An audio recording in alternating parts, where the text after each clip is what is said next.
Hello everyone. कुछ questions की practice हम कर रहे थे। लास्ट क्लासेस में हमने क्वेश्चन नंबर 40 तक कवर कर लिया था। आज क्वेश्चन नंबर 41 से आगे कंटिन्यू करते हैं। क्वेश्चन नंबर 41 है, हीरा, ग्रेफाइट, पत्थर और कोयला आदि सभी कार्बन के ही विभिन्न रूप हैं, फिर भी इनके भौतिक एवं रासायनिक गुण भिन्न होते हैं। रसायन विज्ञान में इसे क्या कहते हैं? पहला अपरूपता, दूसरा है समस्थानिक, तीसरा समभारिक और चौथा है समरूपता। तो ये जो रसायन विज्ञान में ये जो फिनोमेना है, ये जो रासायनिक गुण जो भिन्न होते हैं, इसे अपरूपता कहते हैं। तो ऑप्शन नंबर 1 करेक्ट है, अपरूपता। क्वेश्चन नंबर 42 में आते हैं। 42 कह रहा है, घरेलू सामान, दर्पण, कांच की नलियां तथा बोतल आदि में उपयोग किया जाने वाला कांच सस्ता एवं साधारण होता है। ये मिश्रण है। ये कैसे मिश्रण है? पहला सीरियम ऑक्साइड एवं सिलिका के, दूसरा ऑप्शन है पोटेशियम सिलिकेट, कैल्शियम सिलिकेट एवं सिलिका के, तीसरा है सिलिका और बेरियम ऑक्साइड, चौथा है जिंक और बोरोसिलिकेट। तो ऑप्शन नंबर 2 करेक्ट है, पोटेशियम सिलिकेट, कैल्शियम सिलिकेट एवं सिलिका के मिश्रण है। क्वेश्चन नंबर 43 में आते हैं।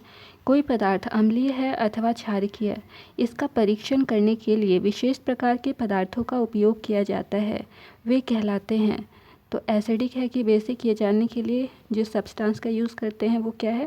पहला सूचक, दूसरा लवण, तीसरा नाइट्रिक लवण और चौथा है क्षारक।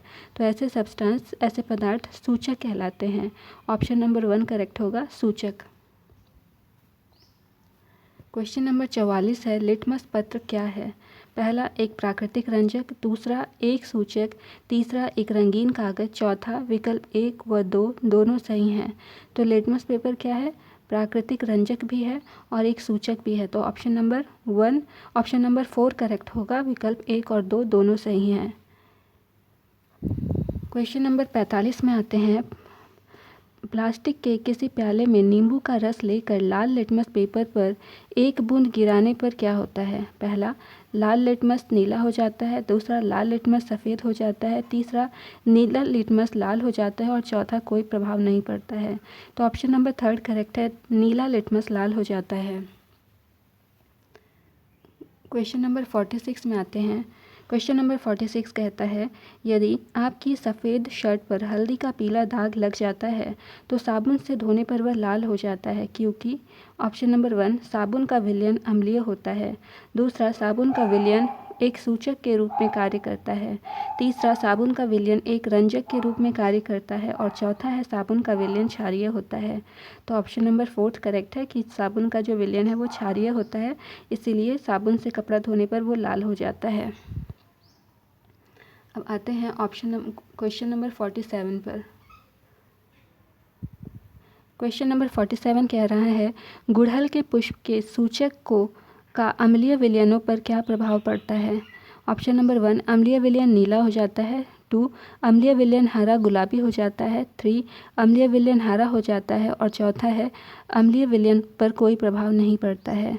तो गुड़हल के फूल पर सूचक का अम्लीय विलयनों पर क्या प्रभाव पड़ता है? तो ऑप्शन नंबर 2 करेक्ट है कि अम्लीय विलयन हरा गहरा गुलाबी हो जाता है।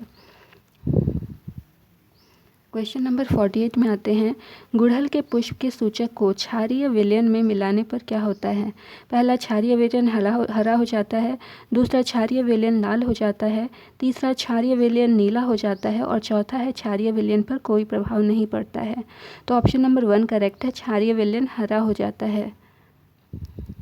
क्वेश्चन नंबर 49 में आते हैं।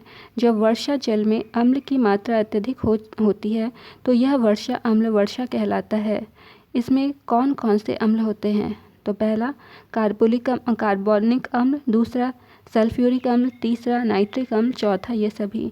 तो जो वर्षा का जल जब एसिडिक रेन यानी अम्ल वर्षा में बदल जाता है तो इस वर्षा में कार्बोनिक अम्ल, सल्फ्यूरिक अम्ल और नाइट्रिक अम्ल तीनों ही पाए जाते हैं।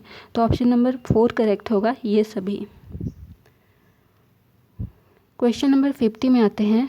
निम्न में से कौन सा अम्ल हमारे आमाशय में पाया जाता है जो भोजन को पचाने में सहायता करता है?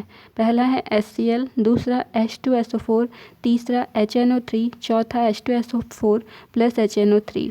तो ऑप्शन नंबर 1 करेक्ट है, HCl। क्वेश्चन नंबर 51 में आते हैं।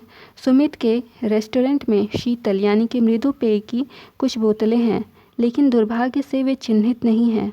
किसी ग्राहक को क्षारीय पेय देने के लिए वह बोतल की पहचान कैसे करेगा? पहला, अनुमान से। दूसरा, रंग देखकर पहचान करेगा। तीसरा, लाल लिटमस पर प्रयोग करके पहचान करेगा। और चौथा है, नीले लिटमस पर प्रयोग करके पहचान करेगा। तो उसे मृदु पेय का पहचान करना है तो वो लाल लिटमस पर प्रयोग करके पहचान करेगा। ऑप्शन नंबर 3 करेक्ट है, लाल लिटमस पर प्रयोग करके पहचान करेगा। क्वेश्चन नंबर 52 है। नीले लिटमस पत्र को एक विलयन में डुबोया जाता है तो वह नीला ही रहता है। विलयन की प्रकृति क्या है? पहला, क्षारीय विलयन है। दूसरा, उदासीन विलयन है। तीसरा, विकल्प 1 व 2 दोनों।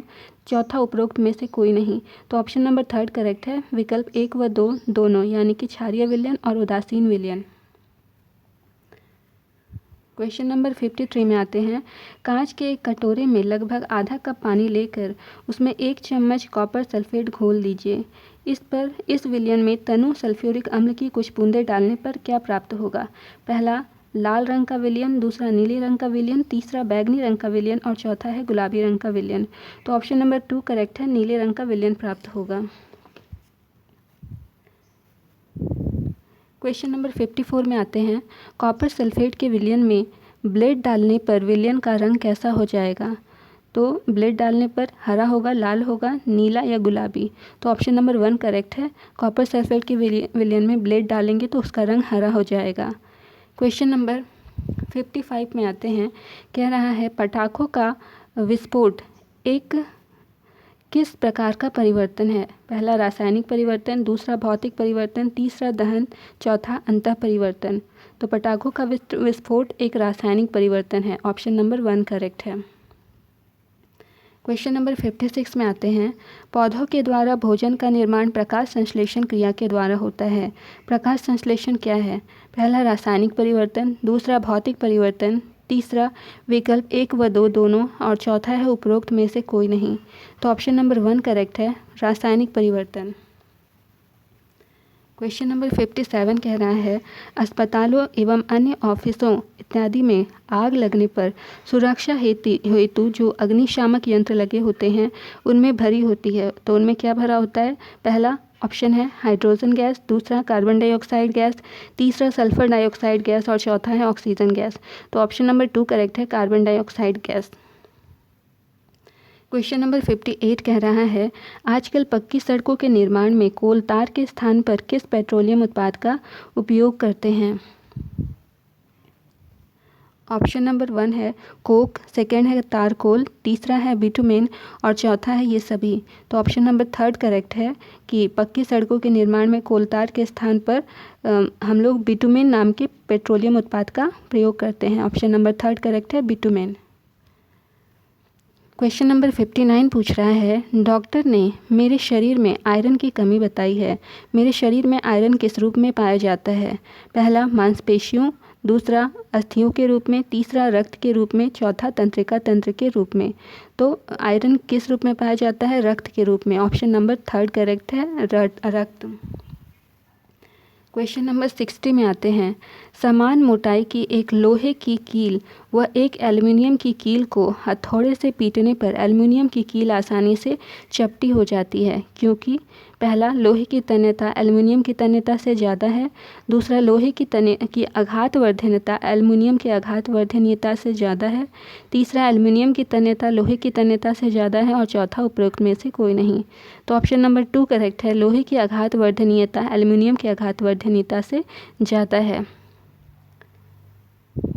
क्वेश्चन नंबर 61 में आते हैं, पूछ रहा है, किसी तांबे के बर्तन को लंबे समय तक नम वायु में खुला रखने पर उस पर हरे रंग की पतली परत जम जाती है। यह हरा पदार्थ क्या है? पहला ऑप्शन है कॉपर ऑक्साइड। दूसरा है कॉपर नाइट्रेट। तीसरा, कॉपर हाइड्रोक्साइड। और साथ में है कॉपर कार्बोनेट। और चौथा है कॉपर हाइड्रोक्साइड। तो ऑप्शन नंबर 3 करेक्ट है, कॉपर हाइड्रोक्साइड और कॉपर का कॉम्बिनेशन होता है जो तांबे के बर्तन पर खुले हवा में छोड़ देते हैं तो उस पर हरा रंग का जो सब्सटेंस जम जाता है वो कॉपर हाइड्रोक्साइड और कॉपर कार्बोनेट का कॉम्बिनेशन होता है। तो ये थी हमारी आज की क्लास। मिलते हैं अगली क्लास में। तब तक वीडियो को प्लीज़ लाइक शेयर और सब्सक्राइब करना ना भूलें। Bye bye.